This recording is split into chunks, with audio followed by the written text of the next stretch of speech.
സൈറാസ് tasty ഫുഡ്സിലേക്ക് എല്ലാവർക്കും സ്വാഗതം. ഞാൻ ഇന്ന് ഈസി ആയിട്ട് ഉണ്ടാക്കാൻ പറ്റുന്ന ചിക്കൻ ചുക്കയുടെ റെസിപ്പിയാണ് ചെയ്യുന്നത്. അപ്പോൾ നമുക്ക് വീഡിയോയിലേക്ക് പോകാം.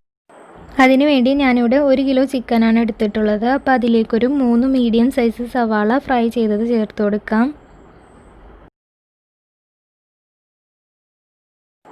1 ടേബിൾ സ്പൂൺ വെളുത്തുള്ളി ഇഞ്ചി പേസ്റ്റ്,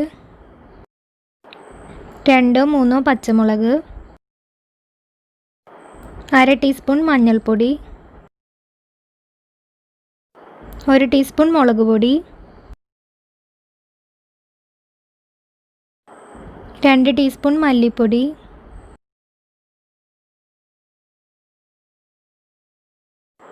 1 ടീസ്പൂൺ കുരുമുളക് പൊടി,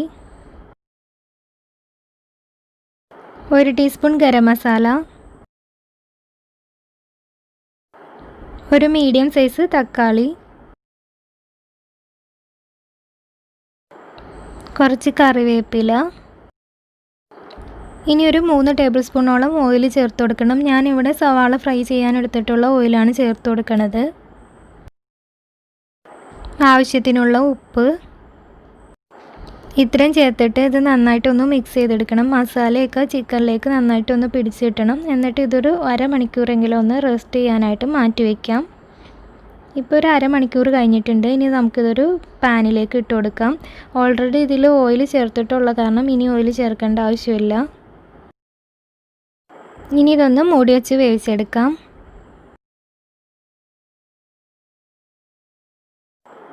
ഇടയ്ക്ക് ഇതൊന്ന് തുറന്നു നോക്കിയിട്ട് ഒന്ന് ഇളക്കിയിട്ട് കൊടുക്കണം.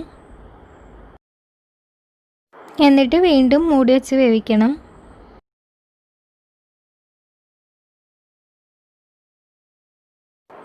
ഇപ്പോൾ ചിക്കനിലെ വെള്ളമൊക്കെ നന്നായിട്ട് ഇറങ്ങിയിട്ടുണ്ട്. ഇനി വെള്ളമൊക്കെ ഒന്ന് പറ്റി ചിക്കൻ നന്നായിട്ടൊന്ന് കുക്കായി വരണം. ഇതിലെ എണ്ണയൊക്കെ ഒന്ന് തെളിഞ്ഞു വരുന്ന സ്റ്റേജ് വരെ ഒന്ന് വേവിച്ചെടുക്കണം. എണ്ണയൊക്കെ ഒന്ന് തെളിഞ്ഞു വന്നു കഴിയുമ്പോൾ അതിലേക്ക് ഒരു 1/2 ടീസ്പൂണോളം കുരുമുളക് പൊടി കൂടി ചേർത്ത് കൊടുക്കാം. ഉപ്പ് കുറവാണെന്നുണ്ടെങ്കിൽ ഉപ്പ് കൂടി ചേർത്ത് കൊടുക്കാം. എന്നിട്ടിത് നന്നായിട്ടൊന്ന് മിക്സ് ചെയ്ത് കൊടുക്കണം. ഗ്രേവി ആയിട്ട് വേണമെന്നുള്ളവർക്ക് ഈ ഒരു സ്റ്റേജിൽ ഗ്യാസ് ഓഫ് ചെയ്യാം. അല്ലാന്നുള്ളവർക്ക് ഇതൊന്ന് ഡ്രൈ ആക്കി എടുക്കാം. ഇപ്പോൾ നമ്മുടെ ചിക്കൻ ചുക്ക റെഡി ആയിട്ടുണ്ട്. അപ്പോൾ എല്ലാവരും ഒന്ന് ട്രൈ ചെയ്ത് നോക്കുക. ചപ്പാത്തിക്കും ഫ്രൈഡ് റൈസിനും എല്ലാത്തിൻ്റെയും കൂടെ നല്ലൊരു കോമ്പിനേഷനാണ്. അപ്പോൾ എൻ്റെ വീഡിയോ ഇഷ്ടമാണെങ്കിൽ ലൈക്ക് ചെയ്യാനും ഷെയർ ചെയ്യാനും സബ്സ്ക്രൈബ് ചെയ്യാത്തവരാണെങ്കിൽ സബ്സ്ക്രൈബ് ചെയ്യാനും മറക്കരുത്.